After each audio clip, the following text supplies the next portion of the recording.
മക്കളെ അടിക്കാൻ പറ്റുമോ എന്ന്. പ്രത്യേകിച്ചും മനഃശാസ്ത്ര രംഗത്തുള്ള ആളുകൾ പലപ്പോഴും കേൾക്കുന്ന ഒരു ചോദ്യം കൂടെയാണ്, മക്കളെ തല്ലാൻ പറ്റുമോ, മക്കൾ പ്രശ്നം ഉണ്ടാക്കുമ്പോൾ അടിക്കാൻ പറ്റുമോ എന്ന്. ഇതിനുള്ള മറുപടി, നിങ്ങൾ മറ്റെല്ലാ മാർഗവും ചെയ്തിട്ടും നിങ്ങൾ പരാജയപ്പെട്ടാൽ 7 വയസ്സിന് മുകളിലുള്ള കുട്ടിയെ നിങ്ങൾക്ക് അടിക്കാം. പക്ഷേ ആ കുട്ടി തെറ്റ് ചെയ്ത് കഴിഞ്ഞ് 5 മിനിറ്റ് കഴിഞ്ഞ് നിങ്ങൾ അവനെ തല്ലാവൂ, അടിക്കാവൂ. തെറ്റ് പ്രശ്നം ഉണ്ടാക്കിയത് കഴിഞ്ഞ് ഒരു 5 മിനിറ്റ് കഴിഞ്ഞിട്ട് അവനെ അടിച്ചാൽ മതി. എന്താണ് അങ്ങനെ പറയാൻ കാരണം?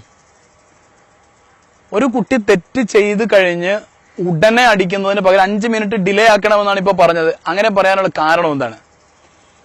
അല്ലെങ്കിൽ എന്താണ് സംഭവിക്കുക പിന്നീട്? ഒരു കുട്ടി തെറ്റ് ചെയ്തു, ഉടനെ തന്നെ വടി കയ്യിലെടുത്ത് അല്ലെങ്കിൽ കിട്ടിയതെന്തോ കയ്യിലെടുത്ത് ആ കുട്ടിയെ അടിക്കുന്നതിന് പകരം വടി കയ്യിൽ പിടിച്ചുകൊണ്ട് വെയിറ്റ് ചെയ്യുക ഒരു 5 മിനിറ്റ്, ഇങ്ങനെ വാച്ചയിൽ നോക്കുക. എന്ത് സംഭവിക്കുമെന്ന് വെച്ച് കഴിഞ്ഞാൽ മിക്കവാറും 1 മിനിറ്റ് കഴിയുമ്പോൾ തന്നെ അല്ലെങ്കിൽ 1.5 മിനിറ്റ് കഴിയുമ്പോഴത്തേക്കും ഈ പിതാവ് അല്ലെങ്കിൽ മാതാവ് അവിടെ ഇരിക്കും, അല്ലെങ്കിൽ വടി അവിടെ വെക്കും. 3-4 മിനിറ്റ് ആകുമ്പോഴത്തേക്കും മകനോട് മകളോട് പോകാൻ പറയുകയും ചെയ്യും. എന്താ കാര്യം? 4-5 മിനിറ്റ് കഴിയുമ്പോഴത്തേക്കും, തെറ്റ് കഴിഞ്ഞ് 4-5 മിനിറ്റ് കഴിയുമ്പോഴത്തേക്കും ഈ പിതാവിന്റെ അല്ലെങ്കിൽ മാതാവിന്റെ ദേഷ്യം ഇല്ലാതാകുന്നു. അതുകൊണ്ട് പിന്നെ അടിക്കാൻ തോന്നുന്നില്ല.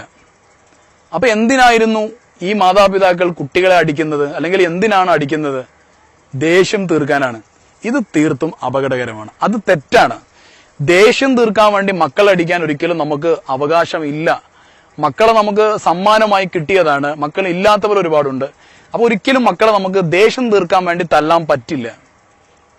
അപ്പൊ അതുകൊണ്ടാണ് പറയുന്നത്, ഇനി മുതൽ മക്കൾ തെറ്റ് ചെയ്ത് കഴിഞ്ഞാൽ ഒരു 5 മിനിറ്റ് അത് ക്ലോക്കയിൽ നോക്കി അല്ലെങ്കിൽ വാച്ചയിൽ നോക്കിക്കൊണ്ട് അവിടെ നിൽക്കുക. എന്നിട്ട് അത് കഴിഞ്ഞിട്ടും ദേഷ്യം ബാക്കിയുണ്ടെങ്കിൽ എന്നല്ല, തല്ലാൻ തോന്നുന്നുണ്ടെങ്കിൽ പിന്നെ തല്ലാം അല്ലെങ്കിൽ അടിക്കാം. ആ കുട്ടിക്ക് അടി കിട്ടില്ല. അപ്പൊ നമ്മൾ ചിന്തിച്ചാൽ മനസ്സിലാവും, ഞാൻ ഇതുവരെ അടിച്ചത് മുഴുവൻ ആ സമയത്ത് എന്റെ കലി തീർക്കാൻ വേണ്ടിയിട്ടായിരുന്നു. ചില മാതാപിതാക്കൾ പറയാറുണ്ട്, അല്ലെങ്കിൽ അനുഭവം ഉണ്ടാകും.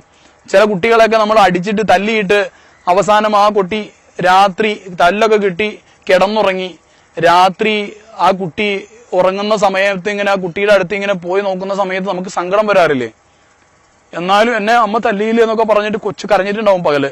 ആ കൊച്ചു നിശബ്ദമായി ശാന്തമായിട്ട് ഇങ്ങനെ ഉറങ്ങുന്ന സമയത്ത് ആ തലയിലൂടെ ഇങ്ങനെ കൈവച്ച് കൈയൊക്കെ എടുത്ത് ചുംബിച്ചുകൊണ്ട് നമ്മൾ ആ കുട്ടിയോട് ആ ചെയ്തതിന്റെ പേരിൽ നമുക്ക് സങ്കടം വരാറില്ലേ?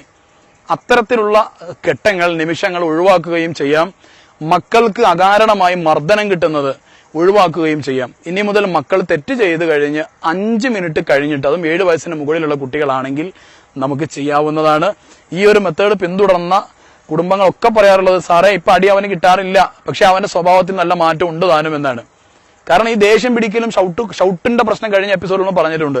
ഈ ദേഷ്യം പിടിക്കലിന്റെ ഇങ്ങനെയുള്ള ഒരുപാട് നെഗറ്റീവായിട്ട് അനുഭവങ്ങൾ ഏറ്റുമായി കഴിഞ്ഞാൽ അത് അവന്റെ സ്വഭാവത്തെ മോശമാക്കാനാണ് അത് കാരണമാവുക. അപ്പൊ ഈ രീതിയിൽ മുന്നോട്ട് പോയി കഴിഞ്ഞാൽ മക്കളെ നല്ല രീതിയിൽ വളർത്തുവാൻ നമുക്ക് സാധിക്കുന്നതായിരിക്കും. മറ്റു വിഷയങ്ങളുമായി അടുത്ത എപ്പിസോഡിൽ നമുക്ക് വീണ്ടും കാണാം. B with us, watch and subscribe happy life TV.